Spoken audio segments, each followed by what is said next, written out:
Dans cette vidéo, tu vas découvrir les 10 commandements du minimalisme. Alors forcément, il n'y en a pas que 10. J'ai sélectionné ceux qui semblaient les plus pertinents et les plus utiles. Alors quand je dis les 10 commandements du minimalisme, je n'entends pas seulement les 10 commandements du désencombrement. On va parler de désencombrement, mais également d'activités, de relations, bref, on élargit le minimalisme à chacun des domaines de ta vie. On peut commencer avec le premier commandement, qui est « Tu ne garderas pas tes objets au cas où ». Tu connais cette catégorie d'objets, tu les gardes parce que peut-être un jour ils peuvent servir. Mais ça n'arrive quasiment jamais. Et donc le premier commandement, c'est de ne pas garder tes objets au cas où. De ne pas garder tes objets par peur de manquer ou de regretter. Le deuxième commandement du minimalisme, tu ne prendras que le meilleur, sinon rien. En devenant minimaliste, tu vivras avec peu. Mais c'est bien également de vivre avec peu, mais avec le meilleur. Les plus beaux objets, les plus beaux vêtements. Choisir les meilleures activités. Et donc le deuxième commandement, il t'incite à réduire tes objets, mais à ne garder que le meilleur, à ne prendre que le meilleur. Ça ne sert à rien d'avoir plein de trucs moyens quand tu peux avoir un truc excellent. Le troisième commandement, tu ne garderas rien par culpabilité. Tu gardes sûrement des cadeaux ou des objets qui te rappellent des souvenirs parce que tu culpabilises de t'en séparer. Le troisième commandement, il t'incite à ne pas garder toutes ces choses par culpabilité si tu as envie de t'en séparer. Le quatrième commandement, et c'est ce que je te disais en intro, tu désencombreras ton mental avec autant d'énergie que ta maison. La plupart des gens s'arrêtent au désencombrement de leur maison. Mais le désencombrement de leur maison n'est qu'une partie du minimalisme. Désencombrer ton mental, réduire ton poison mental, réduire toutes les pensées superflues qui peuvent te venir à l'esprit, c'est aussi utile, sinon plus, que de désencombrer ta maison.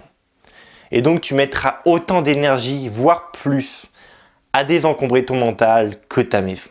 Le cinquième commandement du minimalisme, tu te concentreras toujours sur ce qui compte. Il y a des choses dans la vie qui comptent et d'autres qui ne comptent pas.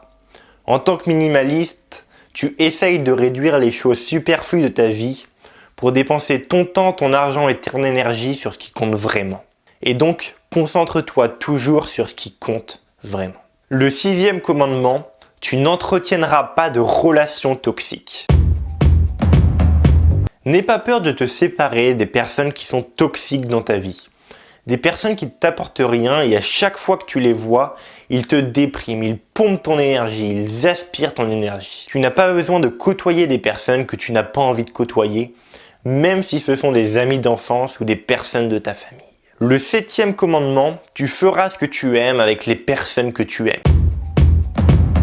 Ta vie n'est pas éternelle, alors arrête de faire ce que tu n'aimes pas faire et concentre-toi sur ce que tu aimes vraiment faire. Le huitième commandement, tu ne perdras plus ton temps à suivre les nouvelles tendances. Chaque année, il y a des nouvelles tendances.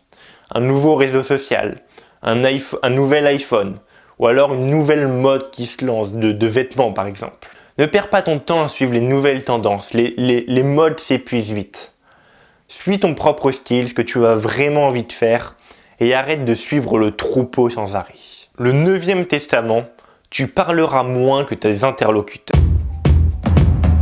Dans une discussion, essaye d'être celui qui écoute le plus et qui parle le moins. La personne qui parle le moins et qui parle en dernier a toujours un avantage sur les autres.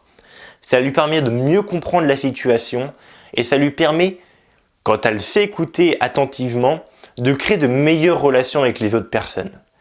Parce que les autres adorent parler d'eux-mêmes. Et donc, si tu les encourages à parler d'eux-mêmes, ils vont t'aimer. Et le dernier testament, c'est tu essayeras toujours de comprendre avant de juger. Tu n'arriveras pas à créer de meilleures relations avec les autres si tu les juges. Et souvent, les gens ont une bonne raison de faire ce qu'ils font. Le truc, c'est qu'on fait toujours des suppositions. Et les suppositions, c'est comme du poison mental. On suppose des choses qui sont souvent faux. Et donc c'est Spinoza, je crois qu'il disait, avant de juger, essaye de comprendre. Essaye de comprendre pourquoi la personne a agi ainsi et tu te rendras compte que quasiment à chaque fois, elle avait une bonne raison qui t'avait échappé. Donc voilà pour les 10 commandements du minimalisme. Si tu veux apprendre à devenir minimaliste, j'envoie un email par jour du lundi au samedi pour t'aider à simplifier ta vie et te concentrer sur l'essentiel.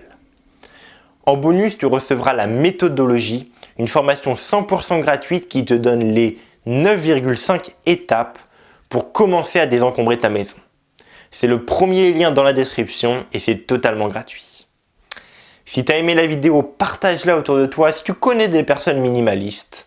Et quant à moi, je te souhaite une excellente journée.